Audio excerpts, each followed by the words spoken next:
Hey guys, welcome to Horror Me. I'm your host Aaron Mitchell, and welcome to the daily number 4. I figured I'd do my daily vlog today on the way home from work. I just got off. I'll answer a bunch of you guys' questions. Thank you again for submitting questions in last night's video. Remember to continue to do that. So if you guys have questions for me, please put them in the comment of this one, and they will be answered on tomorrow's vlog. But I have a funny story I want to tell you guys first. So the company I work for, we've been interviewing to hire a new person to do the same position as me because the workload on me has gotten a lot more lately. Sorry, I'm driving here. I just want to be safe. It's a rainy day here in PA. It's very cold and it's been raining all day.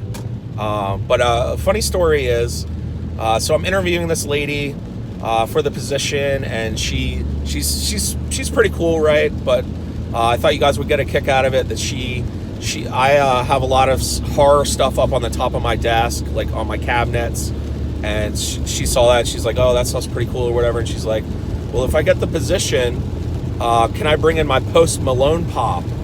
And I said, absolutely not. I thought it was hilarious. If you guys know me and you've been following my channel for a long time, you guys know that I am not a pop collector, and I do not think of them as collectibles. I find that pops are pretty much the Beanie Babies of our generation, and I just can't stand pops at all. So it's pretty funny when I said that to her, and she laughed too, but I thought you guys would like that. So I want to get into the questions from last night. So the first one is, what is my holy grail collectible? I think currently right now, my last holy grail that I was obsessed with when I got was that little leprechaun promo figure that I showed in last night's vlog. That's one of my favorite pieces. It's something that I, as a collector, have been after for years, but they're super rare. I believe my buddy Eric told me that I think they only made like 100, but there's only like 20 known right now. So me and him are the only ones I know that actually own that figure. So that to me is one of my holy grails. And then I was also asked, what is my holy grail that I would like to own that I currently don't own? So if I had all the money in the world and I had the space, I definitely want that full-size Alien Queen that they did. I believe Stan Winston did it. He made an official, like, giant, like, life-size one. I think it was going for like $50,000 or something crazy like that. But that would be one thing that I would want, obviously. Nobody really has the space for something like that. I mean, it's huge. I think it was like 11 feet tall or something like that. But that would definitely be something that I would want as a holy grail. Next is, what was my favorite Halloween costume while I was growing up? I would have to say, that's a tough one. I did a really cool old man one with my wife one year. It wasn't like horror related, but I think I pulled it off pretty good. I got like a Sherwin-Williams hat, and like I had the old reflective jacket and the shoes with the Velcro and the like pasty blue faded pants, like the cane, the whole bit. It worked out really good.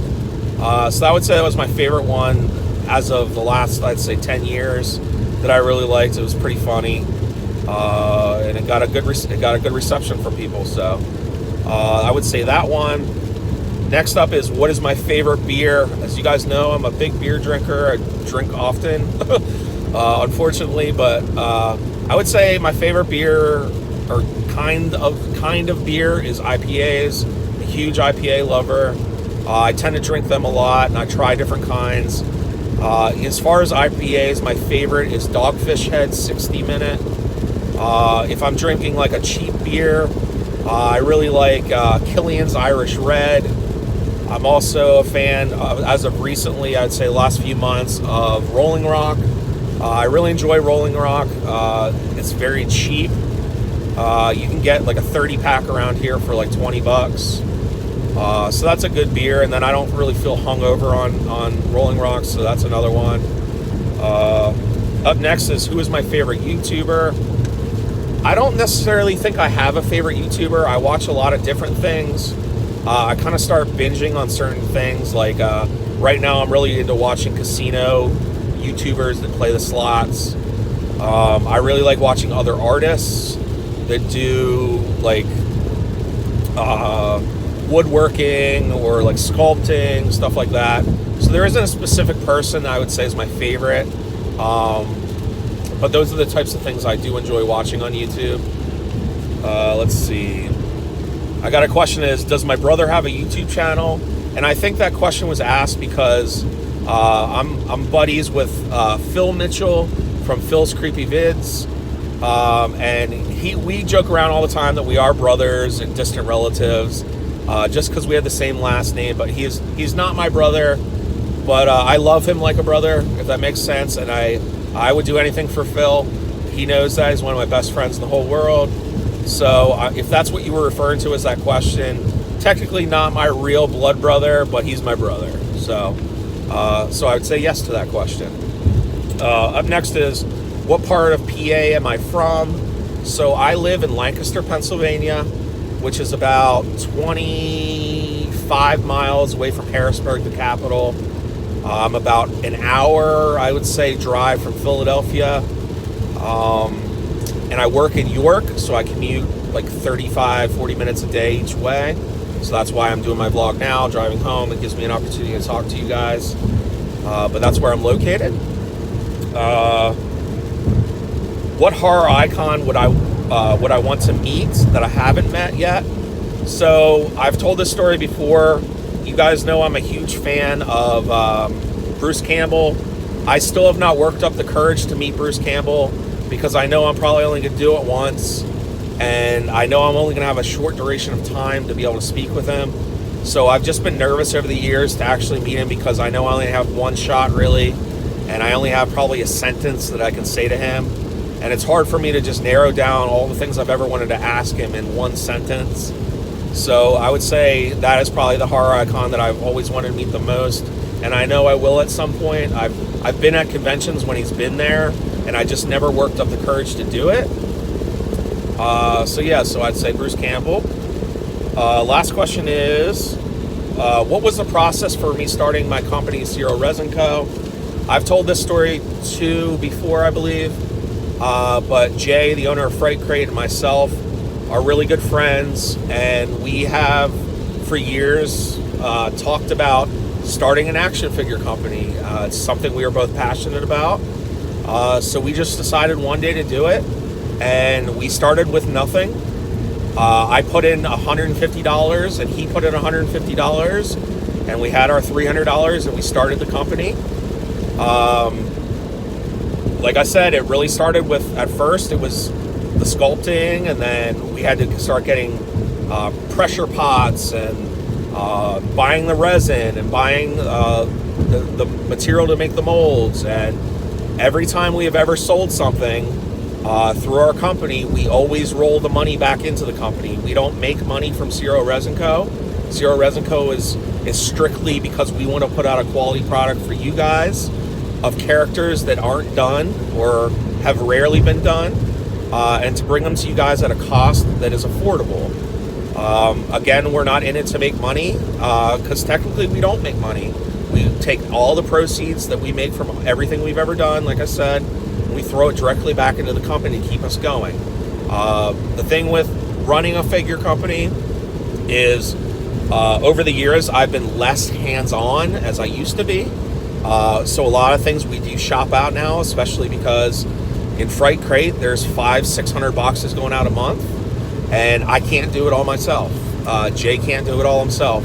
So we do hire out now for people to do painting and people to do sculpting.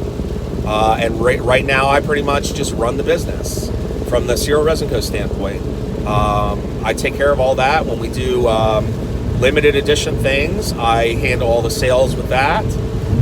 Jay pretty much handles everything on the Fright Crate side of everything. And we just work really good together as a team. We've worked together for a few years now, and we have no plan on stopping anytime soon. So that's pretty much the story of Resin Co. and how we started. Again, if you just start with a dream and a little bit of money and you just work up to it, you can do it. It's not uncommon for us now to have multiple projects going on at once within the company. So a lot of it is just kind of kind of prioritizing what's what and what needs to be addressed first. And a lot of it is customer service and social media and just keeping people interested, keeping people knowing about what we want, staying connected to people. That's a big part of the business. So it's not all about the creativity all the time. It's really about having a good business sense and just moving forward with it. A lot of small businesses fail because people seem to be too disconnected to their audience. The one thing that we have always strived to do is stay in constant contact with our audience. Ask people what they want to see. Take feedback. Take constructive criticism.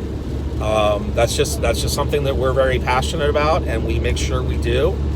And communication is key. I've seen a lot of businesses fail just primarily based on their communication with people. They don't get back to them. They don't try to remedy situations.